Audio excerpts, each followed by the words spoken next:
దాదాపు 15 కోట్ల రూపాయలు మీరు పార్టీకి ఫండ్ ఇచ్చారు టీఆర్ఎస్ పార్టీకి గతంలో అని చెప్పేసి కొంతమంది అంటా ఉన్నారు. నిజమా అండి? అట్లా పార్టీకి ఫండ్ ఇచ్చినా కూడా మిమ్మల్ని ఎందుకని ఎక్కడ వాళ్ళు ముందుకు రానియకుండా అడ్డుకుంటున్నారు మరి? అందరూ వస్తారు, అందరూ అడుగుతారు.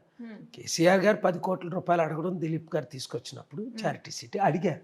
10 ఏంటి 15 తీసుకోను. నేను ఆయన 10,000 కోట్లు అడుగుతారు అనుకున్నాను నా కెపాసిటీని బట్టి అప్పుడు. అయితే చారిటీ డబ్బు నేను ఇవ్వకూడదు. అప్పుడు వైఎస్ రాజశేఖర్ రెడ్డి గారు చెప్పింది ఫండ్స్ ఫ్రీజ్ అయ్యాయి, ఇలాగైతే నేను ఇవ్వగలను అన్న. అది ఎంత ఇచ్చాం, ఎలా ఇచ్చాం, ఎవరికి ఇచ్చాం అన్నది మనం డిస్కస్ చేయొద్దు, వదిలేయండి. నేనంటే ప్రాణం కేసీఆర్ గారికి, అప్పుడు ప్రేమ. మరి ఏమైందో ఎక్కడ రప్చర్ అయిందో తెలియదు, అది వదిలేయండి. పార్టీ ఏముంది, 10 కోట్లపై ఈ చిన్న బిల్డింగ్ అమ్మితే 25-30 కోట్లు వస్తుంది. నా చారిటీ సిటీ అమ్మితే కనీసం 1,000-2,000 కోట్లు వస్తుంది.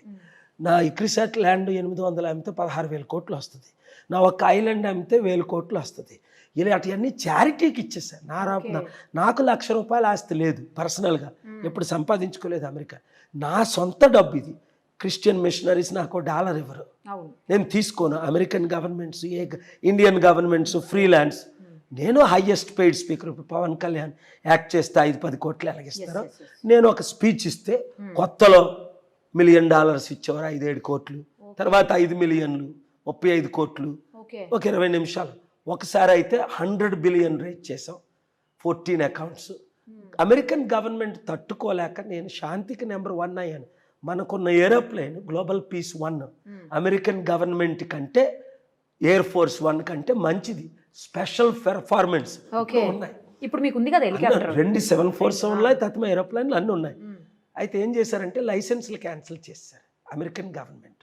ఇక్కడ ఎలాగో ఇండియన్ గవర్నమెంట్ FCRL క్యాన్సిల్ చేశారో తేడానికి లేకుండా. అందుకనే బై గాడ్స్ గ్రేస్ ఇప్పుడు బైడెన్ని నేను నా ప్రార్థనల ద్వారా, ఓట్ల ద్వారా గెలిపించుకున్న తర్వాత అన్నీ మంచి జరిగిపోతున్నాయి. ఇంకా అదేం ఇబ్బంది లేదు.